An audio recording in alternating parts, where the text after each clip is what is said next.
The economy is estimated to have grown by 5% in 2023 and is estimated to grow by 5.3%, a mere 5.3% increase in 2024. So on agriculture, it remains the largest contributor to GDP for obvious reasons. In terms of employment, it employs a number of people in the economy. Some use it or depend on it for survival in terms of subsistence farming. Then there is export revenue, whereby we export things like flowers, horticulture, tea, and coffee. Yeah. Then I just have to make this comment that a significant portion of the population engage in agriculture, and about 75% of Kenyans depend on agriculture, whether indirectly or directly. Then, just to continue on inflation, I had mentioned that fuel inflation is the sticky bit or sticky factor here, in that it's just for a lack of a better word, stubborn. It keeps, despite crude oil prices declining in the global space, still our fuel prices in the local environment or in the local economy keeps increasing. Then we have the private sector environment, which is measured by the Purchasing Managers Index. So it a number below 50 means that the economy is declining, not economy, private sector environment is deteriorating. So for a couple of months in 2023, the environment remained in the contraction zone, and it was mainly because of high tax burdens and in terms of fuel and electricity. So another factor to consider is the public debt. You remember still some contentional debate on the current government or the current regime is mainly focused on borrowing, in terms of borrowing a lot, which is true. We are not denying that. For example, for the last 1 year, the government has been in leadership. We have seen our debt grow by about 2 trillion. And this is a huge number, given that for the other periods, the growth has not been as much, and it has been, for example, like 2.8 in the last 5 years of Uhuru Ruto regime.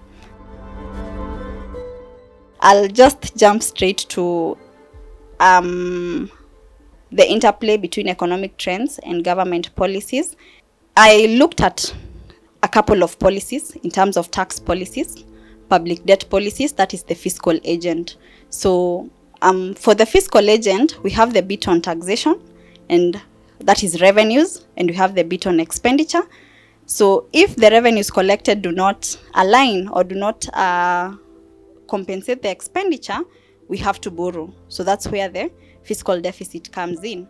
So one of the things that I highlighted was the government focusing more on increasing revenues and going off or foregoing the aspect of expenditure, thereby focusing more on raising taxes on elastic items or elastic products in the economy. By elastic, I mean an item that will respond fast to demand and supply forces. So fuel, you remember fuel was also a contentious factor in the Finance Act 2023, whereby the government increased the tax from the VAT tax on fuel from 8% to 16%, right? So it's an elastic item, and the more you increase the prices or the more you increase the cost of this product, the demand goes down. So at the end of the day, you get to see that the government is increasing taxes on this hand, but when we look at the prorated targets or the targets that they're supposed to meet, they are not being met. Why? There's this aspect also of we call the Laffer curve. So the Laffer curve is whereby any more taxes will not cause an increase in revenues. Rather, it will cause a decrease because the citizens or the people you are increasing taxes on are adapting, responding to that particular factor. So if me as a citizen, I'm not being able, as I mentioned earlier, the private sector environment is deteriorating in that there's no demand, there's no new orders. So people don't have enough money. I mean, the purchasing power of citizens gets to deteriorate or to go down. So in that case, we get to see taxes or tax revenues declining or not meeting targets, and yet expenditure has to be taken care of. So in that case, we get to see the government borrowing even more, and investors notice that, they are aware of that, so they lend their money to the government at a costly rate.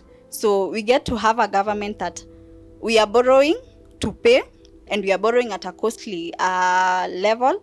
And in that case, our revenues, most of them, for example, at the current levels, almost 60 or thereabout 60% of our revenues go to debt repayment.